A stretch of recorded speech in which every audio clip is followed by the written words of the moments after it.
Thank you, Table Topics. Toastmaster of the day, fellow Toastmasters and guests.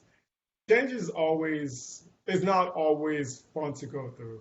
It can be scary and it can also be very uncomfortable. But it's good for us to remember that change can also bring with it improvements. At least that's what I like to think because I'm the newest member of my team here at the NCNR. I work as a software developer for the NCNR building here at NIST. It's building 235, and we do neutron experiments. We use neutrons to measure things on a very small level. The very highest level of it, because I'm only a software developer, is that we have a nuclear reactor, and what it does is it sends neutrons down these beam lines in this place called the guide hall, and there are stations situated near the beam lines where you can do very specific experiments, all surrounding using neutrons to measure things on the atomic level. Now, since you can't see neutrons, much less measure them, you can't really do a lot of experiments with them unless you actually use machine. And that's where software developers comes in. We are the bridge between the scientists and the science themselves, or the machine which does the science. Our team is a data acquisition team. They have neutron detectors. They also have machines like power supplies, bath temperatures. They have basically anything they need to do their experiments with. And what we do is every manufacturer has a different way of talking to the machine, but we kind of make it so that all you have to do is click a button and the machine will move this way. All you have to do is type, I want to start counting the neutrons I get now, and we start counting the neutrons for you. Now, this theme and this project has been going on for at least 10 years now. So a lot of the stuff we've been doing is old. I mean, honestly, in this time, that's pretty new. But a lot of the stuff we're doing, a lot of the tools we're using is old. And that's where I come in. When I started around 2018, it was at least 10 years old. But when I came in, I actually came in with a set of skills that not every software developer has. And that's because for my first job, I was a DevOps engineer. And what that is software developers use a lot of tools to do their work. And there's actually a specialization for those tools. So in essence, you're a software developer for software developers. And I took this job because even though I wanted to be a software developer, I didn't really know I just got out of college. I didn't have a lot of experience, so I wanted to get my foot in the door. And because I was in contact with software developers so much, I rubbed enough shoulders and elbows with software developers. In 2 years' time, I actually became a software developer in the same company before transitioning to NIST. Fun fact, if you know Arvind, our area director, I actually replaced him as my first job, but I only really met him at NIST, which is weird. I mean, it is the same area, but it's funny how that works. But when I came to NIST, I had two set of skills. I can make tools for software developers, and I can also do software developing myself. So my boss, after a couple of months to see whether I was a good fit, we made a plan to change two of our tools to the industry standard. One is, even though those two tools are the Integrated Developer Environment, or the IDE, which is what we write the code in, and another is called the Build tool, which turns the text that we write into something the users can actually use. And they're very serviceable, they do their job, but they've had their day in the sun. They're not the industry standard anymore. And one of the reasons we wanted to switch to the industry standard is there's been a lot of improvements. And two, since everyone is using it, if you have a problem, chances are someone already has the same problem and someone already fixed the same problem. So we wanted to do that. We wanted to move with the crowd and have that protection with us. So we made a plan. Basically we just wanted to provide the same client experience. Even though we're using the new tools, we wanted to provide the same experience to to our team and to our clients. We also didn't want to change too much too fast.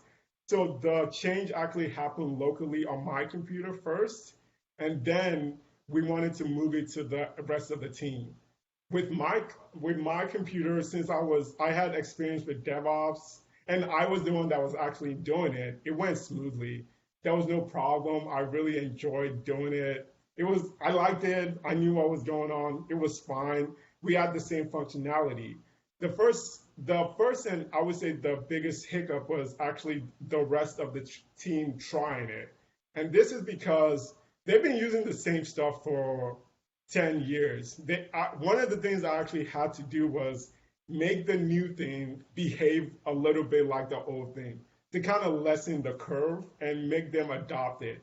Again, I was fine with just using the new stuff, but the customer is always right, even though they're not. But I just made sure that, yeah, it helped everyone because everyone was happy. And at the end of the day, we are more productive. Our build system is more automated. We don't have as much manual steps, meaning that we don't have a lot of chances for errors. The only downside is if something breaks, it's my fault.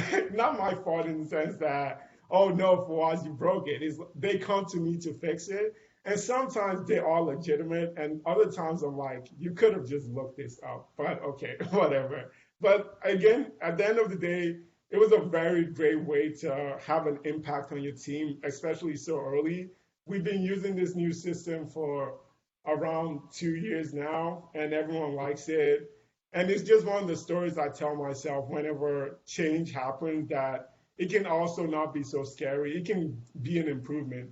And I just wanted to tell everyone, especially with the new year, with the new Toastmasters year, that change doesn't have to be uncomfortable. It can even come with improvements. Thank you very much. Thank you very much, Toastmaster of the Day. And especially thank you, Fawaz, for a very nice speech today. I thought that you did a really good job today, kind of rounding out your speech, the way you started by saying to us that maybe we should embrace change and that sometimes change can bring improvements. And even for those who may be resisting, that maybe they ought not to, because with change there is improvement. I really like also the way you described your work.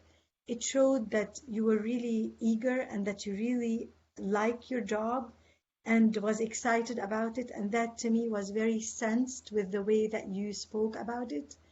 And another thing I also appreciated was your introduction of a bit of humor in your speech. I find humor, even if it's a little bit kind of eases people to listen. So when you said, for example, that when something goes wrong, it's your fault.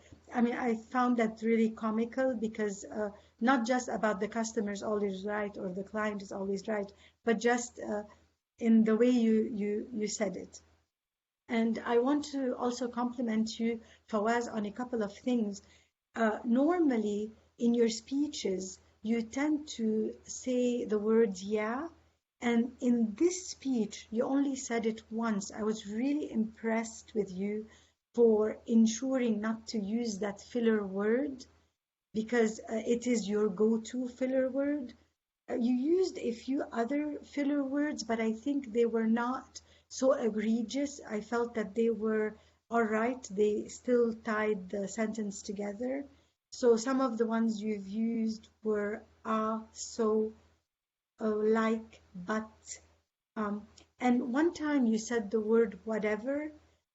I just wasn't sure if that was something that it should be used in parts of speech. So, but again, really, I'm very, very impressed with you. Well done. You continue to raise the bar. Very nice. Let's see, there was one other thing I wanted to say to you. Another thing, because I do know you, Fawaz, and you didn't do this in this speech, you in the past have done something which I call stream of consciousness. It's where when you're talking in your speech, you're actually saying your thoughts in a way, as opposed to the speech. So you're trying to explain why you said something. And in this speech, you concentrated on actually the work that you were doing. And by the way, when you describe your work, there are no filler words at all. So it's clear to me that in those parts you are confident and you had no need to rely on other types of, language. So again, well done. Thank you for presenting your speech to us today and giving us kind of a window into what you do as with NCNR as well as in computer science. Well done. Thank you.